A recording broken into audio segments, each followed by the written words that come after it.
Assalamu student, this is Sir Faisal Kaisar from SSAT Degree College. Welcome in first year accounting chapter number first. Lecture हमारे पास आज number 8 है. Hope so कि आप लोगों को first year accounting अच्छे से समझ आ रही होगी. हम लोगों ने जो अकाउंटिंग के हेड ऑफ अकाउंट्स हैं वो स्टडी करना शुरू किया था, जिसमें हम लोगों ने एसेट्स को डिटेल में पढ़ा था. फिर उसके बाद लाइबिलिटी, एक्सपेंस और रेवेन्यू को हम लोगों ने एक एक करके डिटेल में पढ़ा था कि हमारे पास जो एसेट्स हैं वो किस काम आते हैं, एसेट्स की डेफिनेशंस क्या होती है, उसमें करंट एसेट्स कौन से होते हैं, उसमें फिक्स एसेट्स कौन से होते हैं. ये सब चीज़ें हम लोगों ने डिटेल में पढ़ी थी. और लास्ट लेक्चर में भी हम लोगों ने जो लाइबिलिटी वाला हमारा सेक्शन था कि लाइबिलिटी क्या चीज़ होती है, लाइबिलिटी में हम लोग क्या करते हैं, रेवेन्यू में क्या करते हैं, वो हम सारी चीज़ें ऑलरेडी पढ़ चुके हैं. आज हम जो अकाउंटिंग के बेसिक एलिमेंट्स हैं, जिसे हम हेड ऑफ अकाउंट्स भी कहते हैं, पिलर्स भी हम लोग कहते हैं, ठीक है, आज हम उसके लास्ट जो है वो पढ़ना शुरू करेंगे. जो लास्ट हमारे पास हेड ऑफ अकाउंट्स कहा जाता है वो है हमारे पास ऑनर्स इक्विटी. ठीक है, हम अपनी नेक्स्ट स्लाइड पर चलते हैं और इस नेक्स्ट स्लाइड पर जाने के बाद हम उसको डिटेल में पढ़ेंगे. जैसे हम लोगों ने लास्ट चीज़ें पढ़ी हैं, तो हमारे पास ऑनर्स इक्विटी क्या काम करती है, किस काम में आती है, ये सारी चीज़ें हम लोग डिटेल में पढ़ेंगे. ठीक है, so let's go to another slides. Okay जी, आपको यहाँ पर एक पिक्चर नज़र आ रही होगी, दैट इज़ ऑनर्स इक्विटी या कैपिटल की एक पिक्चर नज़र आ रही होगी. ठीक है, इस पिक्चर को अगर मैं देखूँ तो इस पिक्चर से हमें क्या चीज़ें समझ में आ रही हैं. हमें समझ में आ रहा है कि एक ये शेयर होल्डर है, ये शेयर कैपिटल है, कुछ कंपनीज हैं, प्रोप्राइटर का है, फिर हमारे पास मनी इंट्रोड्यूस है, ठीक है, और फिर हमारे पास फर्म है. इससे हमें एक चीज़ समझ आ रही है कि यहाँ पर जो बात हमें समझाना चाह रहे हैं वो ये है कि भाई पार्टनरशिप है. यहाँ पर पार्टनरशिप इसका मतलब ये है कि कहीं ना कहीं कोई ऑनर्स की बात हो रही है. जैसे लिखा हुआ भी है हमारे पास कि ऑनर्स इक्विटी, ठीक है, और स्लैश करके कैपिटल भी लिखा हुआ है हमारे पास से. ठीक है, सो इसका मतलब यहाँ पर ये है कि ये कोई ऑनर्स की बात हो रही है. कंपनी है तो इसका मतलब कंपनी की बात. तो अब कंपनी से ताल्लुक क्या है कि ऑनर्स हैं हमारे पास. ठीक है, तो बेसिकली हम जो आज स्टडी करने जा रहे हैं वो ये है कि ऑनर्स इक्विटी क्या है, ऑनर्स इक्विटी की कितनी टाइप्स होती हैं. ठीक है, यानी देखिए आपने तो सुना होगा कि भाई ऑनर है, वो इस घर का मालिक है या वो इस कंपनी का मालिक है. ठीक है, लेकिन ऑनर्स की एक से ज़्यादा टाइप्स होती हैं. ठीक है, उन सारी टाइप्स को हम लोग एक एक कर कर जो है वो स्टडी करेंगे. यहाँ पर जैसे शेयर होल्डर्स है, ठीक है, और हमारे पास शेयर कैपिटल भी है, कंपनीज भी. तो इन सारी चीज़ों से हमें एक चीज़ जाहिर हो रही है कि यहाँ पर किसी ऑनर्स की बात हो रही है. शेयर होल्डर्स के बारे में बताता चलूँ. शेयर होल्डर्स हम लोग कहते हैं कि जैसे बड़ी बड़ी कंपनीज होती हैं, ठीक है, मोस्टली वहाँ पर एक शख्स का पैसा नहीं लगा हुआ होता, वहाँ पर पब्लिक का पैसा लगा होता है.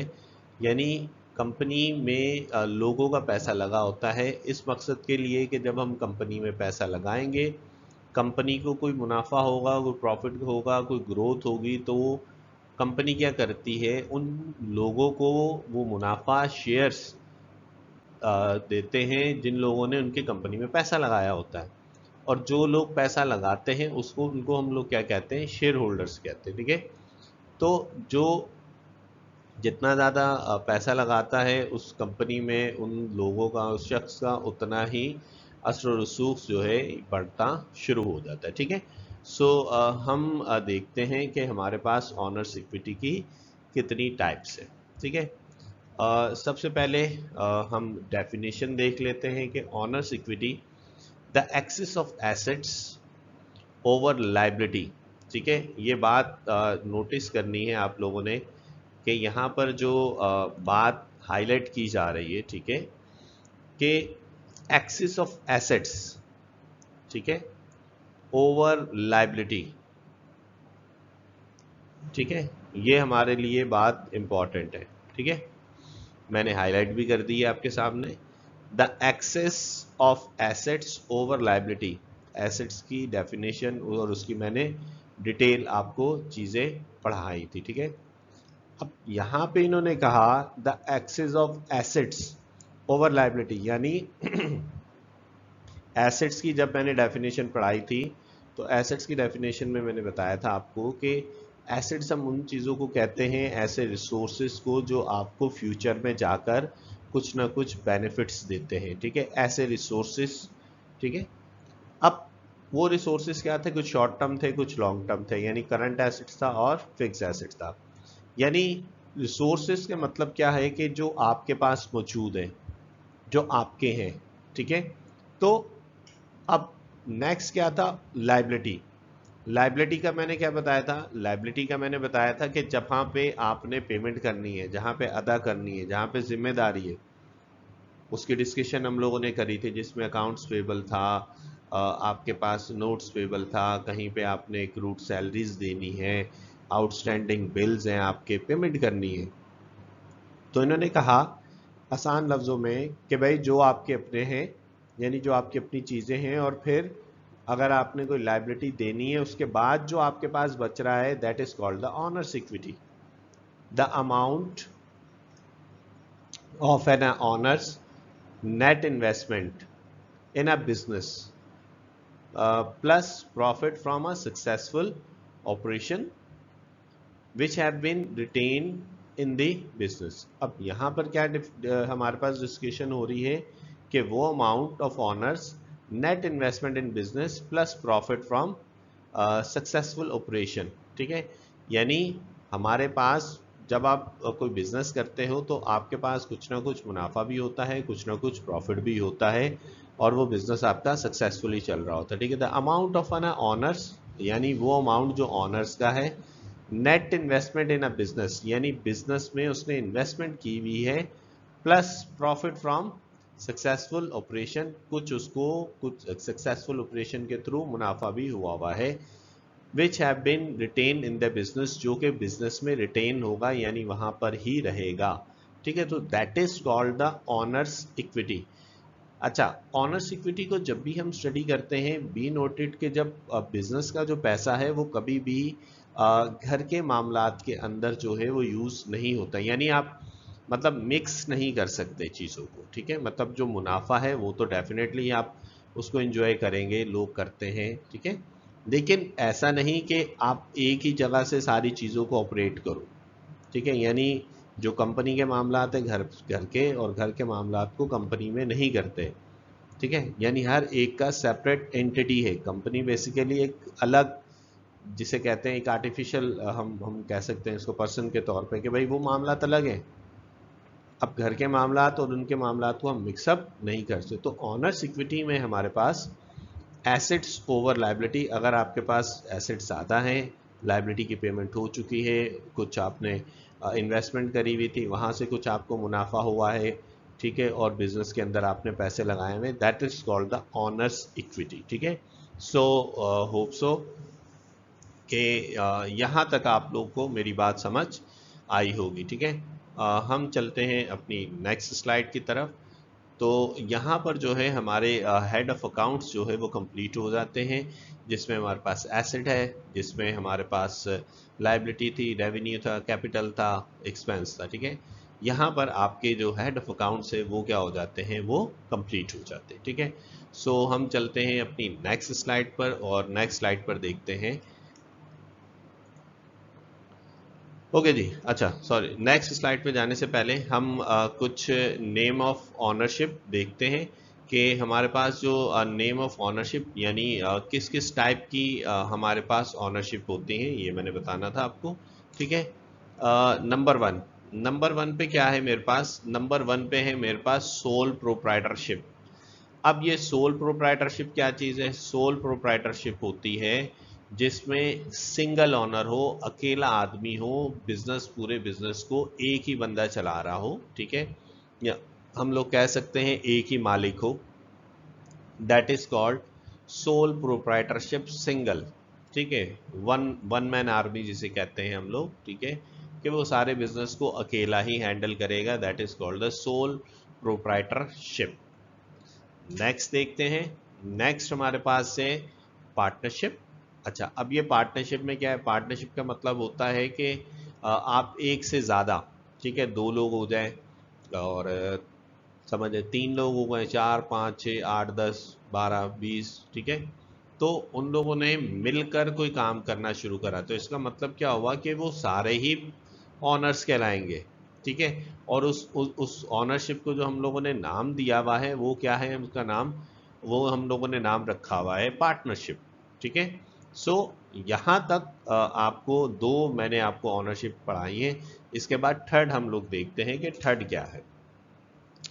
थर्ड है हमारे पास joint stock company. Joint stock company मैंने ऊपर जैसे इसकी एग्जांपल दी थी शेयर होल्डर्स में। अब ये ज्वाइंट स्टॉक कंपनी ऐसी ही है जैसे कि कंपनीज में क्या होता है कि पैसे लगाए जाते हैं, ठीक है, कंपनी पैसे लेती है कि भाई आप आए हमारी कंपनी में पैसा लगाए। लेकिन सवाल ये है कि कंपनी के अंदर कैसे पैसा लगाएं, ठीक है। मैं यहाँ पे नाम नहीं ले सकता, लेकिन आपको पता है कि बड़ी बड़ी कराची पाकिस्तान के अंदर कंपनीज हैं, वो किसी अकेले शख्स का पैसा नहीं लगा होता, उसमें पब्लिक का पैसा लगा हुआ होता, और पब्लिक इसलिए पैसे लगाते हैं ताकि जब कंपनी ग्रो करेगी, कंपनी को प्रॉफिट होगा, तो उसमें से उन लोगों को भी प्रॉफिट दिया जाता है जिन लोगों ने उस कंपनी के अंदर पैसे लगाए हुए होते हैं। तो वहाँ पर कोई लिमिट्स नहीं है। ज्वाइंट स्टॉक कंपनी के पार्टनरशिप के अंदर लिमिट है, ठीक है। ज्वाइंट स्टॉक कंपनी के अंदर लिमिट नहीं है, 1 लाख लोग लगा दें पैसा, 1 करोड़ लोग लगा दें, कोई इशू नहीं है, ठीक है।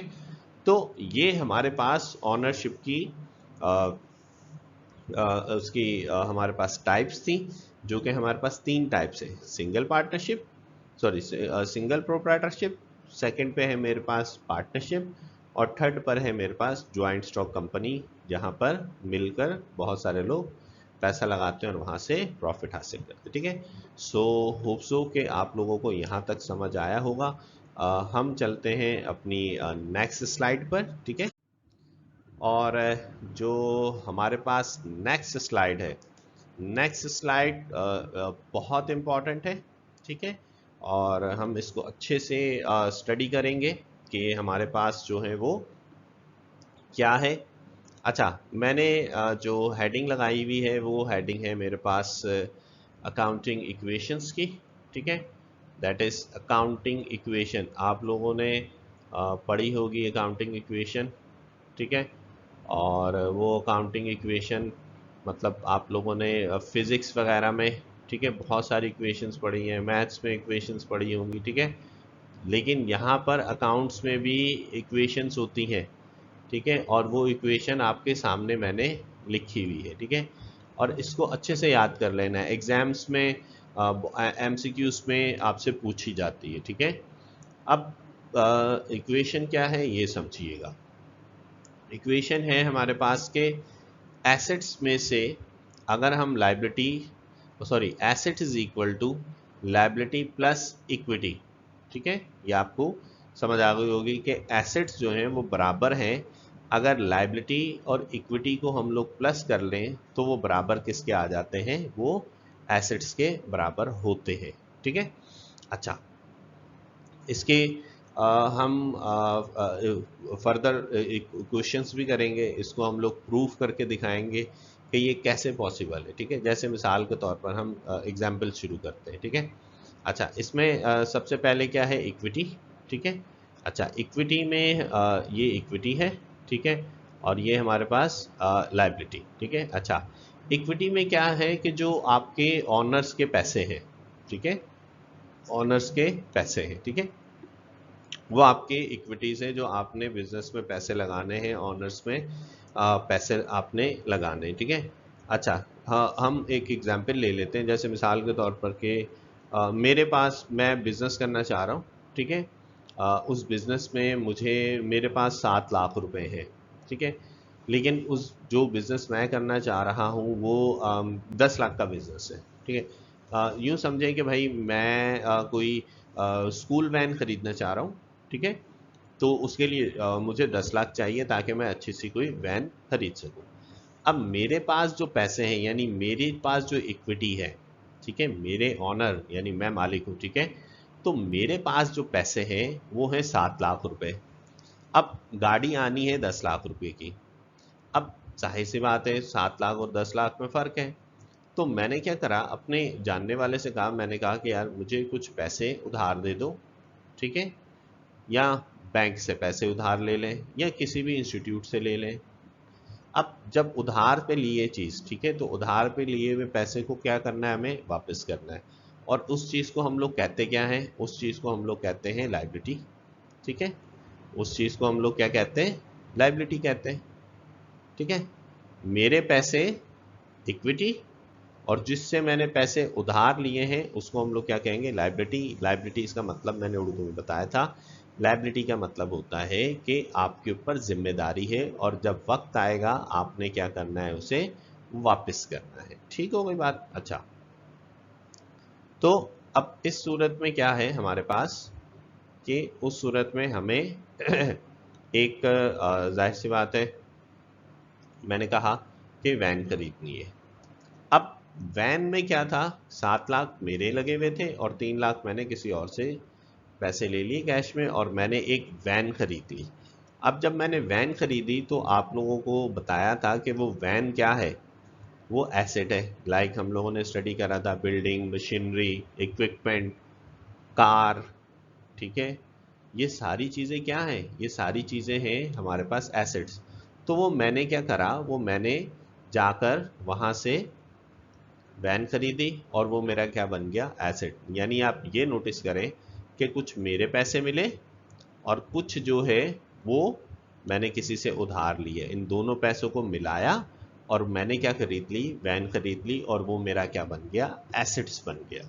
ठीक है, होप सो कि आपको ये एग्जाम्पल समझ आई होगी। अब हम एसेट्स की डेफिनेशन में क्या था, एसेट्स की डेफिनेशन में क्या था कि कोई रिसोर्स, अब हमारे पास सोर्स क्या है, तो हमारे पास सोर्स क्या है, वैन, और वो मुझे क्या देगी, फ्यूचर में बेनिफिट्स देगी। तो अब हुआ क्या कि लायबिलिटी और इक्विटी को मिलाया, कुछ किसी से पैसे लिए, कुछ अपने पैसे लिए और मैंने एसेट्स खरीद दिया और वैन मैंने खरीद के और मैंने बिजनेस करना शुरू हो गया। That is called accounting equation. इसको हम लोग क्या कहेंगे, अकाउंटिंग इक्वेशन। अच्छा, अगर हम बात करते हैं एक और चीज़ की, कैम्ब्रिज वगैरह की, तो ऐसा भी पॉसिबल है कि कभी ऐसा भी पॉसिबल होता है कि एसिड इज इक्वल टू, ये आपके वैसे सिलेबस में नहीं है, ठीक है, लेकिन क्या है कि आपको जस्ट एक नॉलेज दे रहे हैं हम, ठीक है, ताकि आपको समझ में आ जाए। Assets is equal to equity भी पॉसिबल है, ठीक है भाई। ज़रूरी तो नहीं है कि आप जो है किसी से पैसे उधार लें, ये ज़रूरी तो नहीं है। हो सकता है कि आपके पास पैसे हों, ठीक है, तो आपके पास क्या है, आपके सारे के सारे 10 लाख के 10 लाख आपके पैसे हैं और आपने क्या खरीद लें, वैन, ठीक है। ए फॉर एसेट्स और ई फॉर इक्विटी है, यानी सारे के सारे पैसे आपने वैन खरीद लिए और आपकी इक्वेशन क्या बन गई कि asset is equal to equity, यानी जो आपके सारे पैसे थे वो आपने खरीद के क्या ले लिया, आपने वैन ले ली, तो वो क्या हो गया कि एसेट बन गया। तो asset is equal to equity, ये भी पॉसिबल है, ठीक है। लेकिन आपके जो कोर्स से रिलेटेड है, आपको ने जो याद रखनी है वो ये पॉसिबल है। अच्छा, एक और सिचुएशन ये भी पॉसिबल होता है कि जैसे मिसाल के तौर पे छोटे छोटे बिजनेसेस की बात कर रहे हैं कि assets is equal to liability भी है, ठीक है, एल स्टैंड फॉर लाइबिलिटी। ये भी पॉसिबल है कि भाई आपने कुछ भी नहीं पैसे लगाए और सारे पैसे आपने क्या कर लिए, किसी से उधार ले लिए, तो वो आपने क्या कर लिया, कुछ अपना छोटा मोटा बिजनेस करना शुरू कर दिया। सो इट्स मीन दैट कि ये भी पॉसिबल है, ठीक है। लेकिन जो जनरली देखा जाता है, जो जनरली बात समझी जाती है कि कुछ पैसे आपके अपने, कुछ किसी से आपने उधार लिए और आपका एसेट बन गया। ये सिचुएशन ज़रा कम है कि asset is equal to liability, यानी आपने कुछ भी नहीं पैसे लगाए और आपने एसेट्स बना लिया। ये भी नॉर्मली कम ही मिलता है कि सारे के सारे पैसे आपने अपने लगाए। ऐसा नहीं है कि होता नहीं है, ठीक है, ये पॉसिबल है, दोनों सिचुएशन पॉसिबल है, लेकिन ये कम देखने में आता है, ठीक है। होप सो कि आप लोगों को ये पहली जो लाइन है, जो पहला स्टेटमेंट है वो आपको समझ आया होगा कि assets is equal to liability plus equity. ठीक है, अच्छा अब आगे क्या करना है, आगे समझे। अब देखें एसेट्स तो इसी तरीके से चल रहा है, लायबिलिटी भी। इक्विटी के अंदर बहुत सारी चीज़ें होती हैं। अगर मैं आपके सामने डिस्कशन करूं, वो डिस्कशन ये है कि देखिए हमने जो पढ़ा था, एसेट्स पढ़ा है, ठीक है, हमने एक्सपेंस पढ़ा था, ठीक है, हमने लायबिलिटी पढ़ी थी, ठीक है, हमने अच्छा एक और मैं आपको चीज़ बताता हूँ, ठीक है। अच्छा जी, एक और चीज़ देखिएगा ज़रा, मैं आपको एक और चीज़ बताता हूँ कि एसेट्स पढ़े, लायबिलिटी पढ़ी, ठीक है, और अच्छा ये सी स्टैंड्स फॉर कैपिटल है। लास्ट स्लाइड में मैंने दिखाया था ना, honours equity slash capital. Mostly first year में इक्विटी का वर्ड कम यूज़ कर रहे होते हैं। बेसिकली जो इक्विटी है ना, वो पार्ट है कैपिटल का, ये नज़र आ रहा होगा आपको, ठीक है। ये देखें, आपको नज़र आ रहा है इक्विटी का जो पार्ट है वो क्या है, capital. Capital it is a part of equity, ये याद रखिएगा, ठीक है। तो नॉर्मली जो हम लोग पढ़ रहे होते हैं तो वो ज़्यादातर हम लोग क्या यूज़ कर रहे होते हैं, कैपिटल ही यूज़ कर रहे होते हैं, ठीक है, क्योंकि ज़्यादातर कैपिटल का काम होता है। कैपिटल को मैंने समझाया था कि कैपिटल का मतलब होता है हमारे पास सरमायाकारी करना, इन्वेस्टमेंट करना, ठीक है। So that is capital. Equity की जगह मोस्टली लोग कैपिटल का यूज़ करते हैं, ठीक है। अच्छा हम इसको डिस्कशन कर रहे थे कि मैंने कहा कि ये मैंने आपके एक सामने बनाया, ठीक है। ये आपको नज़र आ रहा होगा कि ये क्या है। A stand for assets, L stand for liability, C stand for capital, E stand for expense, R stand for revenue. तो अगर आप इसको गौर से देखो तो ये लफ्ज़ एक बन रहा है अल्सर, ठीक है, अल्सर। इस तरह भी आप इसे याद रख सकते हैं, ठीक है। तो अब अगर मैं देखें अकाउंटिंग इक्वेशन है, तो अकाउंटिंग इक्वेशन में ये पांचों चीज़ें इसके अंदर होनी चाहिए। लेकिन सवाल ये है कि इसके अंदर एसेट्स है, ठीक है, इसके अंदर हमारे पास क्या है, एसेट्स मौजूद है, ठीक है, और हमारे एसेट्स मौजूद है, हमारे पास लाइबिलिटी मौजूद है, हमारे पास कैपिटल मौजूद है इसके अंदर, ठीक है। लेकिन ये दो चीज़ें इस अकाउंटिंग इक्वेशन के अंदर नहीं है, ठीक है। यही चीज़ हमने आपसे डिस्कस करनी है, ठीक है, यही चीज़ हम आपसे यहाँ पे डिस्कस करेंगे, ठीक है। तो इक्विटी को मैंने कहा, इक्विटी के अंदर बहुत सारी चीज़ें, इक्विटी के अंदर क्या मौजूद है, कैपिटल मौजूद है, ठीक है। इक्विटी के अंदर रिटेन अर्निंग भी मौजूद है। अब ये रिटेन अर्निंग किसे कहते हैं, रिटेन अर्निंग हम लोग कहते हैं कि जैसे मिसाल के तौर पर आपने कुछ पैसे कमाए, रेवेन्यू कमाया, ठीक है। अच्छा उसमें से ये उन्होंने डिस्क्रिप्शन भी मैंने दी हुई है, ठीक है।